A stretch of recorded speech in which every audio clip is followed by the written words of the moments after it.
Welcome. I'm Sebastian Mahfood, and you're listening to WCAT Radio, the on-air wing of En Route Books and Media, bringing you the dulcet sounds of Catholic wisdom. Well, hi everybody, and welcome to another episode of The Examined Life with Phil. I'm Phil, and this is my effort to use philosophy to examine our lives. So, what I've been doing here over the past couple weeks is trying to look at issues related to creation, philosophy, evolution, and things along those lines. As I'm a Christian theist philosopher, this is an issue that's pretty much important to me. And in the past couple weeks, I talked to Michael Jones about theistic evolution, and he gave a pitch for that. I talked to David Pullman about intelligent design, and he gave a pitch for that and why he's not in favor of theistic evolution. And then the last 2 weeks, I talked to Peter Razor, where he was arguing that as the age of the earth isn't an essential doctrine in Christianity, then it shouldn't divide Christians. We should be perfectly okay with having some people think it's 6,000 to 10,000 years old, some people think it's billions of years old, and anything in between. Well, I'm still looking to try to get a young earth or young aged creationist to come on here and give me their pitch and their critiques of the other views. So far, all the ones I've talked to have ignored me or turned me down. Still looking for that. But in the meantime, while we're discussing all these issues relating to science and creation and evolution and things like that, I saw that there's an opportunity to actually take a slight divergence or maybe tangent and talk about some important but very related things. And that's the issues of scientism and an argument that Alvin Plantinga developed called the evolutionary argument against naturalism. Now, loosely speaking, scientism is the idea that science can explain everything, or at least theoretically explain everything. And Plantinga's evolutionary argument against naturalism actually states that you can't be a naturalist, that is, a certain type of atheist, and believe in evolution at the same time. Those can't be rationally affirmed together. So I was thinking I would do an episode or two talking about those things, but as I was thinking about that, it occurred to me that in order to understand Plantinga's argument and the problem of scientism pretty well, you need to have some kind of grounding in metaphysics. So I was thinking about what I could do about that, and turns out this very week, in fact the day after this episode will go online, Saturday the 26th of October, I'm going to be giving an essay at the Minnesota Philosophical Society on metaphysics by way of Edith Stein's personal core and Aristotle's substance. These are both metaphysical theories. So it occurred to me, why not just give you that essay here? And it gets fairly technical and kind of high-level stuff, but I'll do my best to explain the terms as I'm going through and do it slowly. And by giving you this essay here, it'll give you an introduction to metaphysics, and then you'll be better prepared to engage with the coming week's episodes on scientism and the evolutionary argument against naturalism. Because I've just noticed as I've delved into these issues a bit, a lot of the objections that are raised to these to the problem of scientism and Plantinga's argument against naturalism, a lot of these objections don't really understand what's going on here, and I think it's at least partially because the people involved don't really have a good grounding in what metaphysics is. So I'm just going to give you this essay, run through it here. It's more or less the same thing that I'm going to present at the Minnesota Philosophical Society, except that there I'm not going to pause and define all the technical terms and stuff like I'm going to do here, because I'm going to assume that the people at the MPS conference there know all these terms and are pretty astute philosophers, and I'm going to assume that the people listening to this, well, you're intelligent people because you're listening to me, but you probably haven't read a bunch of philosophy dictionaries to understand these terms, so I'm just going to explain them to you. And hey, if you live in Minnesota, in the area of Minneapolis, St. Paul, or come up to, it's in Cambridge, Minnesota, they've got the annual meeting of the Minnesota Philosophical Society, and looks like there's going to be some good stuff there. I'll be there, so if you live in the area, come by and say hi. So, anyhow, this essay is called Metaphysics by Negation, Comparing Edith Stein's Core and Aristotle's Substance. And what I do here is I explain Aristotle's theory of substance and Edith Stein's theory of a personal core. Then I explore the connections and similarities between Stein's core and Aristotle's substance. Loosely speaking, they're both theories that define themselves by negation, or that which they are not. They're both metaphysical theories with some metaphysical implications. And both theories are about the nature of individuals. In Stein's case, individual people. In Aristotle's case, every individual thing that exists. And it's also the case that Aristotle's theory has been widely criticized for being problematic in some of its implications, but Stein's theory hasn't really been criticized very much at all, and I explore some reasons why. Now, if you're not very familiar with Edith Stein, she was an exceptional philosopher. She was a Jewish Catholic philosopher in Europe during around the time of Nazi Germany. She actually started off as an atheist and then studied with a phenomenologist, Husserl, and was in the that's a hard word to say. Was in the phenomenological tradition of philosophy for a while. Then she actually started moving into Thomism, following the teachings of Aquinas, and more or less converted to Catholicism as a result of her philosophical studies. Now, she was also marginalized and oppressed because she was a woman, she was Jewish, and although not as much to the same degree because she was a Catholic, because, hey, this is Europe in the 1930s, 1940s in Germany. She was actually murdered by the Nazis at Auschwitz at some point. But despite all this abuse and marginalization, she proved to be an exceptionally brilliant philosopher, both in the phenomenological tradition and later in the Thomist tradition, and she actually attempted to try to, merge the two and bring them together.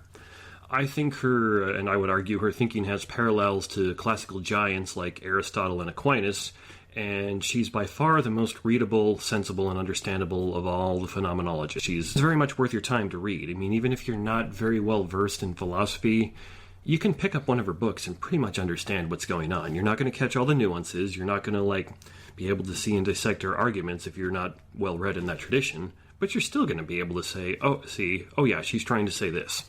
So the point here being, if you're not very familiar with Edith Stein, that's just a very brief introduction to her. I'm assuming you're very familiar with Aristotle because everybody, even non-philosophers, are. And if you do want more introduction on Aristotle, back at the end of episode 42, I had a segment on why Aristotle is a philosopher you should know about, and I went through some of his main ideas and details about him. So if you don't know very much about him, want to learn some more, that's a place where you could start. So, as I alluded to at the start, Edith Stein's theory of personal core and Aristotle's theory of substance seem to share many features. Well, some of these similarities are likely due to Stein's reliance on Aquinas and Aquinas' reliance on Aristotle. Most of them arise because both Aristotle and Stein begin by defining their theories by negation. So to demonstrate the connection between them, the essay I give here will explore the nature of Aristotle's theory of substance and Stein's theory of a personal core, and you go through all of this, you're going to get a fairly decent idea of what metaphysics is. So, just to briefly define metaphysics before I get more into the essay, metaphysics is essentially the study of things that are above and beyond physics, that is, above and beyond the physical. The name comes from Aristotle's book, Metaphysics, which just means after physics, because when those Aristotle's works were categorized and compiled, the metaphysics book came after the one on physics. But if you ever meet anybody who says, oh, the physical world is all there is, science can prove everything, etc., well, that's a theory that denies metaphysics. They're denying the existence of things beyond the physical world. And some of them will get a little bit more nuanced and clever about that. Like they'll say, well, there are non-physical things. Like I've talked before on this program with people about the idea of emergentism, the idea that the mind emerges from a complex brain. Well, a lot of emergentists would say your mind is non-physical, but it's still not something that would be covered by metaphysics because even though it's non-physical, it's still something that can be explained by the physical realm. It's still something that emerges from the physical. So, in order for there to be metaphysics, it has to be something that governs and is above the very rules of physics. So if you start thinking about what the universal physical laws are, like the law of gravity, the law of thermodynamics, those kind of things, that's pushing you in the right direction because those are laws that operate over all matter. But you want something that's even higher than that, so to speak. So here I'm talking about things like the laws of logic, like, as I've talked about before, there are no contradictions. Thing is itself and is not itself, and so on and so forth. Or you might want to say just basic principles that we observe, like nothing comes from nothing. Well, that's a metaphysical statement because it encompasses more than just the physical. When I say nothing, I don't mean just physical things. I mean every possible thing. And so that probably might confuse you a little bit if you've never thought about these things before, but that's why I'm doing this essay, to help you start thinking through these things and start realizing what metaphysics is and what it is not, and so on and so forth. So Aristotle said in his book, The Categories, that substance, in the truest and primary and most definite sense of the word, is that which is neither predical of a subject nor present in a subject. And now, predical really just means properties. I remember being horribly confused the first time I was studying philosophy and came across that word. Philosophers, like most academics, sometimes like to make things sound smarter and more difficult than they actually are. It just means properties. So what Aristotle's saying here is that the substance is something that is not a property of a subject, nor is it present in a subject. So I, as Phil, I have the property of doing this podcast, of being a father, of being a philosopher, of being a husband, and so on. So a substance is not going to be any of those things, nor is it something that is in any way present in me. If you could dissect me or something like that, both in a physical sense and in the metaphysical sense, that is, dissect all the properties I have, you're not going to find the substance there. And that's what Aristotle's saying. Now, Aristotle also makes a further distinction between primary and secondary substance, noting that, quote, everything except primary substances is either predical of a primary substance or present in a primary substance. So again, predical just means property here. So for Aristotle, a primary substance is an individual thing, and a secondary substances are those classes, categories, and species to which those things belong. For example, since I exist, I have the primary substance of being an individual man. I have my own substance as Phil. It's going to be different than everyone else's substance and everything else's substance. Even if you're a man, you're not going to have the same substance as me because you're not Phil. However, he's saying that there are also secondary substances at work here because I belong to the classes of being a husband and a father, the category of being American, the species of being a human being, and so on and so forth. Now, while Aristotle only directly mentioned secondary substances with respect to species, the other things here that I'm labeling category and class seem to fit very well with his definition of secondary substance as they're properties of the primary substance, or they are present in the primary substance. I have the properties of being an American, being a human being, and so on and so forth, and you can find those in me.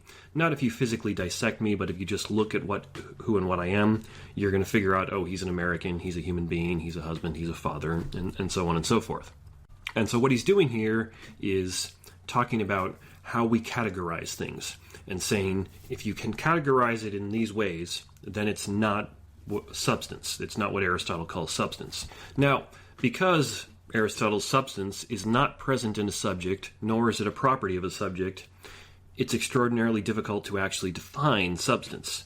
A typical definition is, quote, a statement of what a thing is, a statement which states the essential properties of the things to which a given concept applies.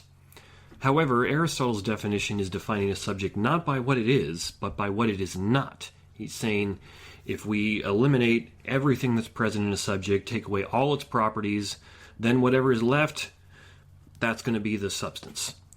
This is a definition by negation, and it's the primary and first difficulty with Aristotle's theory of substance here.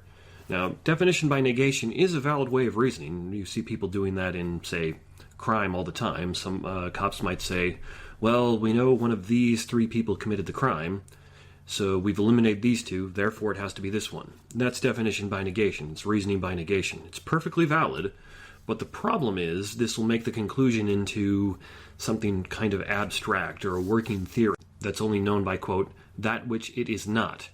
And from this we see the second difficulty that arises. It's typically the case that we define things by what is predical of them. That is, we define them by their properties. So when I'm describing a certain book to you, as I did last week when I recommended Peter's book and that other book, Talking to Strangers, I don't say it's not every other book in existence. That is, I don't tell you, here's all the books in existence, throw out all of them but two, I'm recommending the remaining two. That'd be pretty weird. Rather, what I do is I discuss the book's title, its author, and the other features, as I did. Now, this inability to know the properties of a thing that is defined negatively just seems to naturally follow from what the nature of what Aristotle's doing here with negative definition. Aristotle recognized that this is what's going on, as he said that the substance is that which is not predical, not a property of the subject. But the problem here is that if something has no properties, then how can it be said to exist, and how can it be known? This problem has prompted some critics, like the great analytic philosopher Bertrand Russell, to say that substance is a concept impossible to free from difficulties. A substance is supposed to be something distinct from all its properties. But when we take away all the properties, we find that there is nothing left. And so Russell's point there is, okay, do that metaphysical dissection of Phil. Take away his property of being a human being, his property of being American, his property of being a father, a philosopher, the person who does this podcast, and so on and so on and so forth. All the properties you could think of me, take them away. Well, then there's nothing left, so how can there be anything there?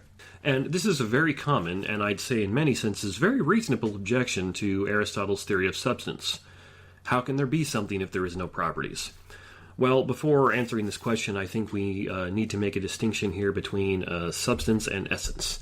And this gets very, very deep into metaphysics here, so I'll do my best to explain. And I do apologize that the start of this essay is a bit dry, because it's just the case, if you're going to do good philosophy, you've got to lay down the hard groundwork and get yourself a good foundation before you can do the interesting, fun stuff. And if you just do the interesting, fun stuff without the solid foundation, you're going to go off the rails. So I'm trying to give you the good foundation here before I get into the interesting, fun stuff of this essay. So regarding substance and essence, frequently these terms are used together. The term substance is used with the same connotation as essence, but this usage fails to spell out the relationship to existence that substance also entails. Now, that's a quote from William Wallace, and no, I don't mean Braveheart. There's actually been a relatively recent philosopher named William Wallace who just happens to share the same name as Braveheart. So, the point here is, in Aristotle's system of thought, essence and substance are similar in many ways, but they're not the same thing. Aristotle says that, quote, "The essence of each thing is what it is said to be propter se." The translator, the version of that I have, notes that propter se could be translated as in virtue of itself. So, the essence of a thing is what it is said to be in virtue of itself. Conversely, substance has an inherent relationship to existence. Only things that actually exist have substance. Things that don't exist might have an essence. That's actually a very controversial philosophical topic, but they will not have substance. So even though that's a controversial philosophical topic, if we're just looking at how Aristotle defines things, he says that everything, whether it exists or not, has an essence, but only things that exist have substance. So unicorns don't exist, but they have an essence. That's how you can say things that are true or false about them.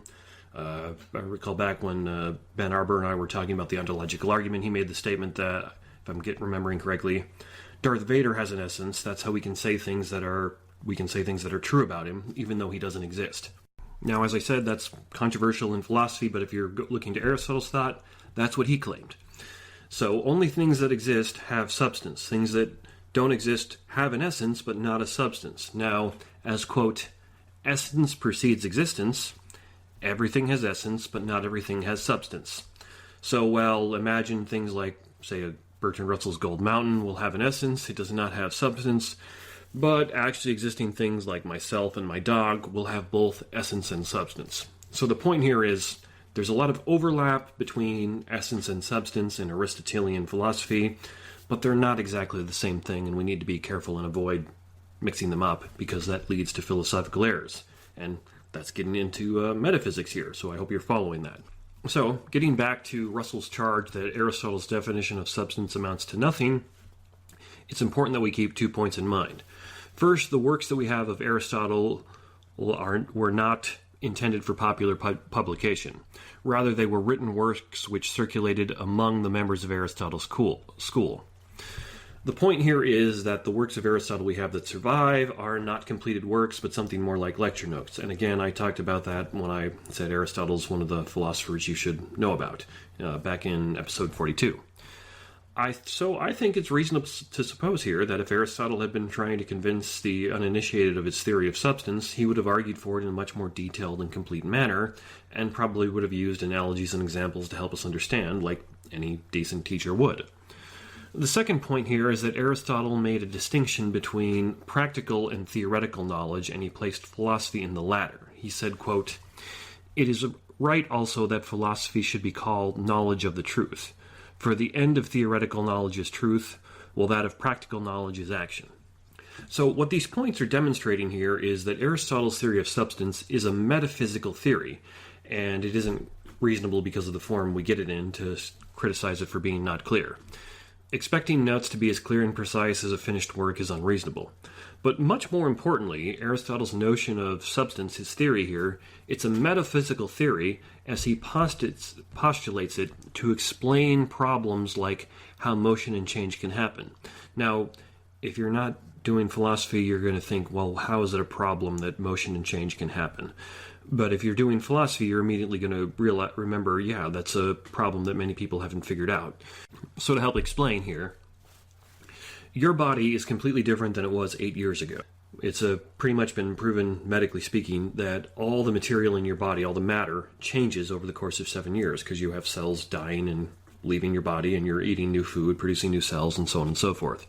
So the matter that composes your body is not at all the same matter that you had 8 years ago. So how are you the same person? And there's ways you can solve that problem by, if you're a Christian theist like me, you could appeal to a soul or a mind that's immaterial or something like that. But suppose you don't have that option. Aristotle wasn't a Christian, even though he believed that people had immaterial components. But so he didn't quite have the same options to go with as me. Well, how's he going to solve that problem? How is it that you're the same person now as you were 8 years ago if all your matter's changed? Well, that's a problem of change, and it's, loosely speaking, pretty similar for problems of motion, how things move. And so what Aristotle's doing here is he's positing his theory of substance to say that it is the substance of a thing that persists through all these changes. So even though you don't have the same matter as you did 8 years ago, you have a substance, and that substance is unchanged. Things can move as their substance persists through all this movement, and it's possible for change to occur as the change now has the substance to act upon. So this is why it's kind of a theory by negation. He's saying, well, we've got these problems, how do we solve it? You got to take away all the properties because the properties change. It can't be based in the matter changes, and so on and so forth. But we do observe that things move and things change, so there has to be this substance that the change can act upon. So, to conclude here on Aristotle's theory of substance, it's actually quite similar to how a lot of contemporary scientific theories are posited and proposed, because he proposed it to explain his own observations, that is, the persistence of things through change, and he argued for it based on those same observations. Aristotle thought that everything that exists has a substance, and that things also have secondary substances according to their species, and maybe classes and categories and so on. An Aristotelian substance cannot be demonstrated within a thing, nor can it be a property of a thing, but it must be reasoned to in a negative fashion, as we can only say of it that which it is not. Alright, so if you got through all that, that's the toughest part of this podcast, toughest part of this essay. After this, it gets far more easy to follow and far more interesting. And again, I apologize that the start of it was really dry, but you just got to do the hard work of laying a good foundation before you can do the interesting, fun things. You can't eat the cake before you bake it, you know. So, moving on to Edith Stein's theory of a personal core. Sarah Bourdon, who's a scholar who writes about Edith Stein, she's observed that Stein is committed to the notion of a personal structure, a content distinctive in each individual. While Stein uses several distinct terms to refer to this idea, the most common term is that of a personal core. She mentions this idea in her doctoral dissertation saying, quote, "We find that not only the categorical structure of the soul as soul must be retained, but also within its individual form we strike an unchangeable kernel, the personal structure." She uses Caesar, that is, not my dog Caesar, but Julius Caesar, the Roman emperor, as an example, arguing that while Caesar can be imagined in different places and times, he's still Caesar. Bourdon explains that, quote, Caesar has a structure marking what it means to be Caesar. One can change all kinds of things and details about Caesar's life, but he would remain Caesar. That is, what Stein's saying is, you can change some of the properties of people, or at least imagine that you've changed these properties, but they're still the same people. Would I still be Phil if I didn't like coffee? Yeah. Would I still be Phil if suddenly I developed a distaste for scotch and whiskey? Well, yeah, because those are properties for me, but they're not essential. They're not what Stein would say is part of my personal structure. So the point she's getting at here is that we can imagine that the circumstances, contexts, and properties of a person are different, but there must be a kernel that remains the same. There must be something, some kind of core or something at the center that does not change. Because if this kernel did change, then Caesar would no longer be Caesar. That is, if you did find whatever the personal structure, the core of Phil is, and you changed that, well, I just wouldn't be Phil anymore. So, from Stein's describing this thing as an unchangeable kernel alone, well, we can infer a whole lot about what she has in mind just from that. First, this core must be persistent. While people undergo many changes throughout their lives, there is something that remains and endures through these changes. These changes must act upon something, and that something is what Stein's calling the personal core. Second, the personal core is central to our being as individuals. That is, I have my own core. My wife has her own core. Our daughter has her own core. Our son has his own core, and so on and so forth. While all four of us are going to share many traits and properties as being human beings and being members of the same family, we're in the same cultural context, we're all Americans, and so on and so forth. We share a lot of that, but I have a me core that my wife, daughter, and son do not, and same with all of them, and so on. Now, Stein provided even more details about the core and its implications in her later work, Potency in Act. There she said, quote, when we say that a person's core is what he is in himself and what produce as the how varies, and ask whether the core persists entirely unaltered throughout all the changes, we must again take care not to be misled by the spatial image. The only being we can imagine for the core is one that is actualized in spiritual living, and hence, insofar as actual living is actualization of potencies, one that shapes character and reshapes it over time. Hence, we must say that the person himself is constantly changing, although the core that determines the whole shaping process from within is not shaped or changed in this way. So, if you're not used to reading phenomenology or metaphysics, it might have been difficult for you to follow that. But I promise you, go read Husserl or Heidegger. Far, far worse, much harder to follow. Well, Stein is making several key points here.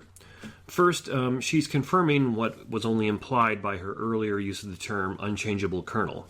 According to Stein, a person is his core, and in some sense, the core is the person. Although Stein would certainly acknowledge that an actual living person is more than just the core. That is, I also have the properties of liking coffee and many of these other things, which clearly don't come from the core because you can strip them away. But the point Stein is making is that when a person is stripped of all their accidents, all those properties that aren't essential, the core of the person is what remains. So, quote, within this personal core, the human possesses a unique and incommunicable I or ego. Now, the second thing I hope you noticed here is that Stein refers to the core as a spatial image. And so, according to Stein, the core here is not a core in the same sense that an apple has a core or the earth has a core and so on and so forth. Rather, she's using the word core to describe her idea in somewhat of a analogical sense. That is, it's a little like the core you would find in the earth or an apple, but it's not the same thing. And so she cautions us against thinking that this image she's using and the idea are the same thing. The core is not a physical thing, rather it's a metaphysical theory she's postulating and working out. The third point she makes in that quotation is that the core can only exist in actually living beings. Stein makes this point in kind of an offhand fashion, as she's more concerned with discussing how this affects potentiality and actuality, like a good Thomist philosopher she is, because Thomism is pretty obsessed with potentiality and actuality. But this point is still important to note because it means that according to Stein, a person who does not exist, like a fictitious character like Darth Vader, isn't going to have a core. He doesn't exist, therefore he doesn't have one. The final point here is that Stein uses the personal core to explain how a person actualizes his various potentials, and thus how a person actually has free will. Well, this came up quite a bit when I was working through my series on the problem of divine foreknowledge, and pretty much everybody there, except for Tim, the Reformed person, agreed people have free will, but we didn't go into explaining how is it that people have free will? How is that possible? Well, Stein gives us an account of how she thinks that's possible. She says, quote, "Each time a person makes a free decision, he performs an act from the center and depth of his being. He, as it were, gathers his whole being together at one point and lets it become active in his free decision." And while this is only part of what she's getting at here, she's got a lot more going on with what she's saying. She's appealing to this core to explain how people make decisions, how it is that we have wills, how it is that we're agents. The will is enabled by the existence of a personal core, as this core is what allows a person to actualize the various potentials he perceives. Matt Lieback, who I'm sure I'm mispronouncing, he's another philosopher scholar in Edith Stein, he explains it this way, that we all have an I, quote, which forms the center of a person. I learn to constitute myself as a person, just as others are experienced by me to be the subjects of their own experience. Now, Stein's further point here is that one more aspect of the core is that it, quote, cannot be completely disclosed insofar and as long as its being is an alternation of potentiality and actuality. So, quote, what the person is, therefore, remains ever mysterious for him and others, end quote. So all this seems to follow from how she originally described the core as an unchangeable kernel. If it isn't, this core thing is an unchangeable kernel that we get to by stripping away all the changes that arise from imagining Caesar in a village instead of in Rome, and thinking of, say, Caesar transferred to the 20th century and so on and so forth, then Stein's doing a very similar thing to what Aristotle did to get to substance. She's defining the core in a negative sense. We know what this personal core is by removing what it is not. This negative definition of the core does present some difficulties, but these difficulties are going to be, in principle, pretty much the same as the issues that arise from Aristotle's use of negative definition, and I already covered those above, so I'm not going to restate them here. So, to conclude on Stein's personal core here, she reasons to the core in a negative sense, defining it by that which it is not. The core persists through change. It is itself unchanged by these changes.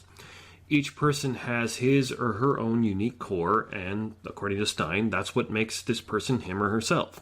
The core is not a physical thing, rather it is a metaphysical theory that Stein uses to explain how it's possible for a person to actualize a potential and have free will. And finally, this core can only exist in persons who actually do exist. You're not going to find it in Darth Vader or anybody like that. Now, I hope you noticed at the end there that there's a great deal of similarity between Aristotle's theory of substance and Stein's idea of a personal core. Both exist distinctly within individuals, but with the core, these are individual persons, while with substance, it's every individual thing. Aristotle thinks that it's not just me and you that have substance. He thinks my computer has substance. He thinks all the rocks outside have their own substances, and so on and so forth. Both substance and the core remain unchanged while their subjects are changed. That is, I have a substance and a core, and Aristotle says your substance remains unchanged, my substance remains unchanged while I'm changed, and Stein says my core remains unchanged while I'm changed. Both are only present within things that actually exist. Neither Darth Vader doesn't have a substance or a core. Both are metaphysical theories that these two thinkers posited as solutions to observed problems. And finally, both are negative theories in the sense that both Stein and Aristotle start by defining the core and substance as that which they are not. Now, Stein does go on to build on this foundation to make many positive claims about our core, or about the personal core, like that it's where we can appeal to explain free will. And in some senses, when Aristotle's building his metaphysical system that I've alluded to before, he does the same thing. But part of the point here is they both start by stripping away all the accidental properties that everything has and trying to look at what's left. So, you'd think that Stein's theory should suffer from some of the same troubles that Aristotle's substance runs into. But it doesn't seem to. And I think the reason why is that because in positing a personal core, she's really just giving a name to something that everyone already has a sense of.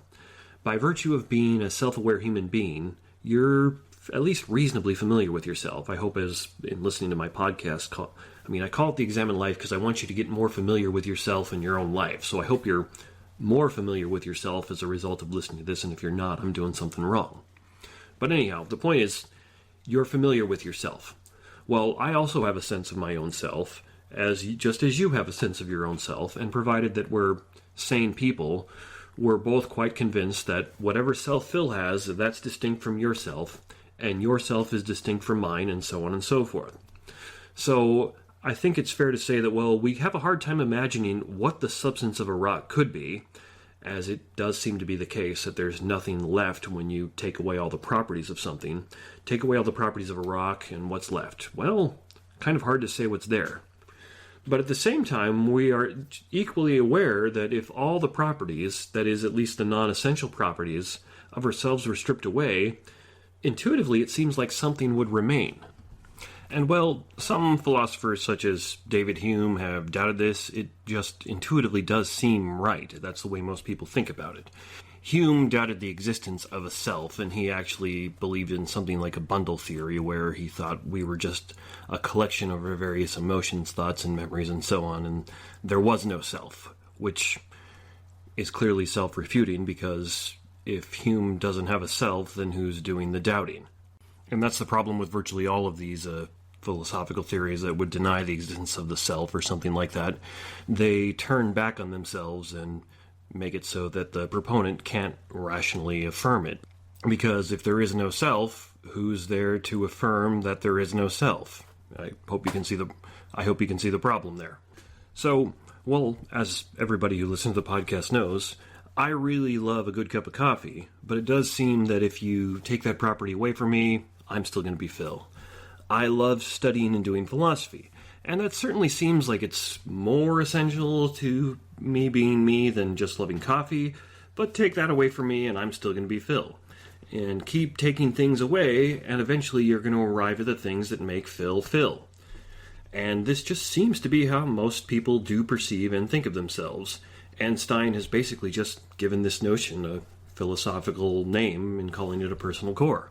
So, despite the fact that she used the same method as Aristotle, Stein doesn't typically suffer from the same criticism as Aristotle because this is just going to intuitively seem right to most people. At least that's, I think, one of the reasons.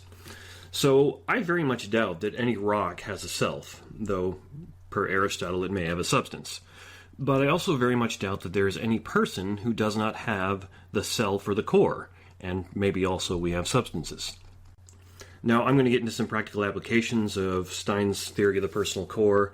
This is the really fun stuff where we're actually taking all that metaphysical groundwork and applying it and working things out, and it's actually interesting. It's the fun part where you actually eat the cake now that we've gotten through making it and baking it and all that, so to speak.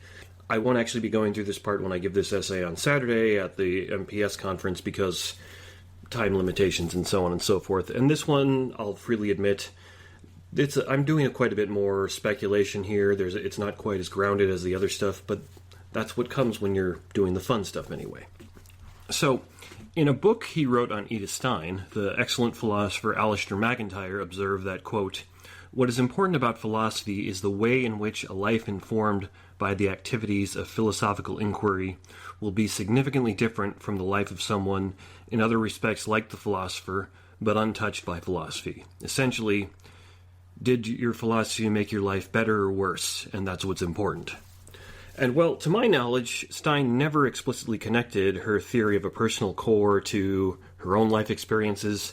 I think we can draw some possible parallels, and it's difficult to say whether or not she actually did that because she died before she could ever list a complete record of her works.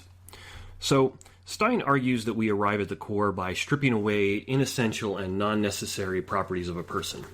And in some sense, this seemed to be what happened to her in her own life as she continually faced discrimination, marginalization, and ultimately death for being a woman, a Jew, and, in the later part of her life, a Catholic. Despite studying under the father of phenomenology, Edmund Husserl, and working as his assistant for 2 years, and passing her doctoral examinations in 1918, summa cum laude, which was a rare achievement then, Stein was still unable to obtain a teaching position at a German university.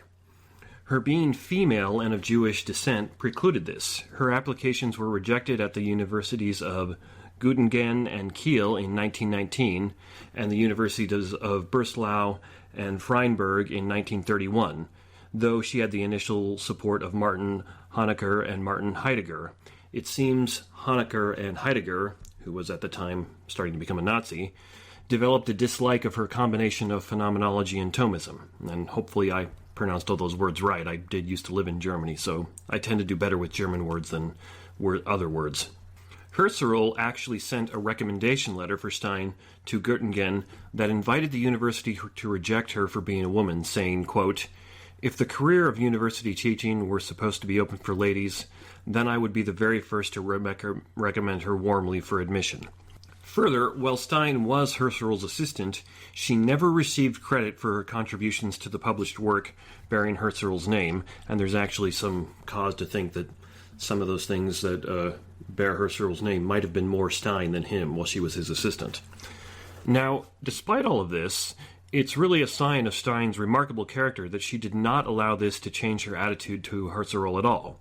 She continued to regard his work with the same admiration and to feel and to express immense gratitude for what she had learned from him. There is not a trace of bitterness at all in her letters. Stein was eventually able to teach at St. Magdalene's Dominic School for Girls from 1923 to 1931, and in 1932 secured a favorable teaching position at the German Institute for Scientific Pedagogy. However, she was forced to resign this position in 1933 as the Nazis assumed power and started enacting anti-Jewish laws. Because of her Jewish ancestry, Stein was unable to publish books in Germany then, and hence fled to the Netherlands in 1938. In 1940, the Nazis invaded the Netherlands, and there was an attempt by Stein and her sister to flee again. But her sister was held up, and Stein refused to leave. 2 years later, as a reprisal for Dutch bishops condemning the anti-Semitic Nazi measures, Stein and her sister were arrested by SS agents and sent to Birkenau, Auschwitz, where both were executed in the gas chamber. Stein reportedly said to her sister as they left the convent, "Come and let us go for our people." Now, if, a la Stein, we all have cores, then there is something about us that no one can take away and damage unless we let them.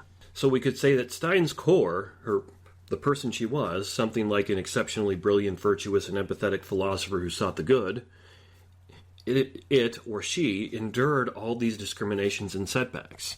Despite what was done to her, Stein produced exceptional philosophical work. In my opinion, and here, since I've read Stein, I'd say you could call it a considered opinion, she's a much more readable philosopher than her teacher Husserl or her far better known contemporary Heidegger. Even if you're not very into philosophy, you've probably heard of Heidegger. He's the most prominent of the phenomenologists and widely regarded as an excellent philosopher by most people. Not so much me, but most people. Alistair MacIntyre says that Husserl's prose style is, even by the standards of philosophical prose, unexciting, and it is often, quote, difficult for his readers to recognize what kind of theory he's presenting, end quote. Conversely, Heidegger actually said that, quote, making itself intelligible is suicide for philosophy, end quote. So unsurprisingly, Heidegger's work is notoriously difficult to read. But conversely, almost anyone can, as I said earlier, almost anyone can read and understand Stein's work. It's very easy to pick up and get into, and I highly recommend you do if you are enjoying this at all. Stein was even working with her friends and colleagues to attempt to publish some of her work up to the point of her death in 1942. So, the application I'm trying to get to here of Stein's core is that if she's right in this, then you have something that no one else can ever take away from you unless you let them.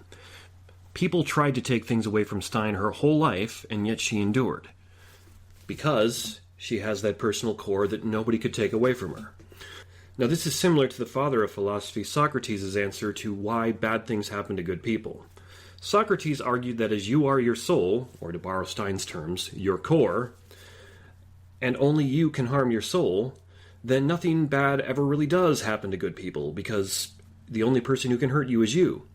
This is also a bit like some of the later Stoic philosophy. And I think there's something very noble and appealing about this idea. There's something really right here. But it also doesn't get us quite all the way to where we need to go, as this type of thinking is inherently self-focused. It's definitely a step in the right direction, but it's much too focused on the individual. So, what Stein's personal core does here is it grants Socrates' insight, but then it avoids the problem as she brings empathy into the mix. By saying that the core is mysterious, as she does, and she wrote later about how other people have insights into you that you don't, and vice versa. So, hence, I have a perspective of myself that no one else does. But other people have a perspective of me that I cannot have, and I need both. Thus, I need other people for insight into my own core, as there are things about myself that others can see clearly that I cannot. The first-person perspective is very important, but so is the third-person perspective, and we need both.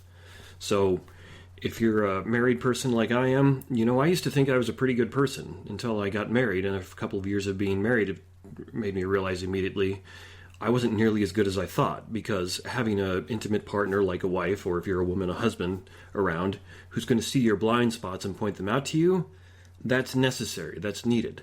We need introspection, and we need relationships.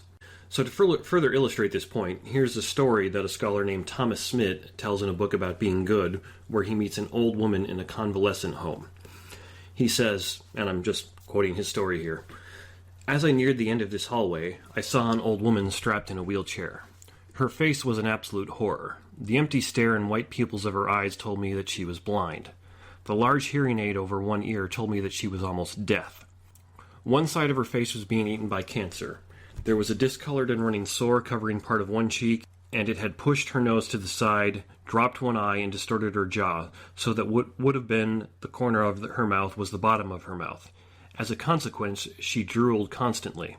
I learned later that this woman was 89 years old, and that she had been bedridden, blind, nearly deaf, and alone for 25 years. This was Mabel. I don't know why I spoke to her. She looked less likely to respond than most of the people I saw in that hallway. But I put a flower in her hand and said, 'Here's a flower for you. Happy Mother's Day.' She held the flower up to her face and tried to smell it. Then she spoke, and much to my surprise, though somewhat garbled because of her deformity, her words were obviously produced by a clear mind. She said, 'Thank you, it's lovely, but can I give it to someone else? I can't see it, I'm blind.' I said, 'Of course,' and I pushed her chair back down the hallway to a place where I thought I could find some alert patients. I found one and stopped the chair. Mabel held out the flower and said, 'Here, this is from Jesus.' It was then that it began to dawn on me that this was not an ordinary human being. Mabel and I became friends over the next few years, and I went to see her once or twice a week for the next 3 years. Some days I would read to her from the Bible, and often when I would pause, she would continue reciting the passage from memory. It was not many weeks before I turned from a sense that I was being helpful to a sense of wonder. During one hectic week of final exams, I was frustrated because my mind seemed to be pulled in 10 directions at once with all of the things I had to think about. The question occurred to me, what does Mabel have to think about? Hour after hour, day after day, week after week, not even able to know if it is day or night. So I went to her and asked, 'Mabel, what do you think about when you lie here?' And she said, 'I think about my Jesus.' I sat for a moment and asked, 'What do you think about Jesus?'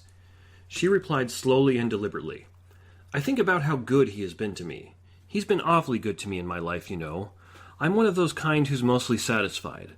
Lots of folks wouldn't care much for what I think. Lots of folks would think I'm kind of old-fashioned. But I don't care. I'd rather have Jesus. He's all the world to me.' And then Mabel began to sing an old hymn, 'Jesus is all the world to me.' This is not fiction. Incredible as it may seem, a human being really lived like this. I knew her. How could she do it? Seconds ticked and minutes crawled, and so did days and weeks and months and years of pain, without human company and without an explanation of why it was all happening. And she laid there and sang hymns.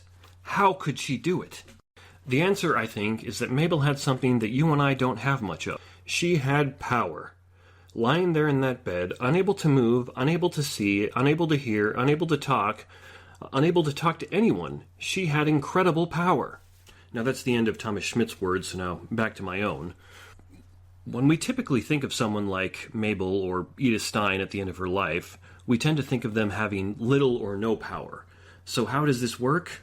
Well, going back to Thomas Schmidt, he has an explanation. He said, quote, "Most people fail to understand this, and they speak with a different definition of power. To them, power is the force required to dominate. to not dominate people, events, inanimate objects, or money. And often for good ends, for worthy causes. Indeed, we tend to equate the word power with those in places of political or intellectual influence. End quote. But I think here the examples of Mabel, Stein, and Stein's theory of personal core point us toward a bit of a different understanding of power. This power isn't a stoic mastery over one's own feelings and emotions like Socrates pointed to and the later Stoic philosophers advocated, nor is it the force to dominate others. Rather, it transcends both of these concepts. This is the power to persist, persevere, and even thrive in situations as horrific as Mabel's and Stein's. It's the power of Stein to do brilliant philosophy that radically outshines the work of those who discriminated against her. It's a power that grants both the value of the other and the self, but neither at the expense of the other, because both are so important. So, if Stein's theory of personal core is correct, then I would want to argue that no matter what happens to you, you never really are powerless. Not in this transcendent sense of power anyway.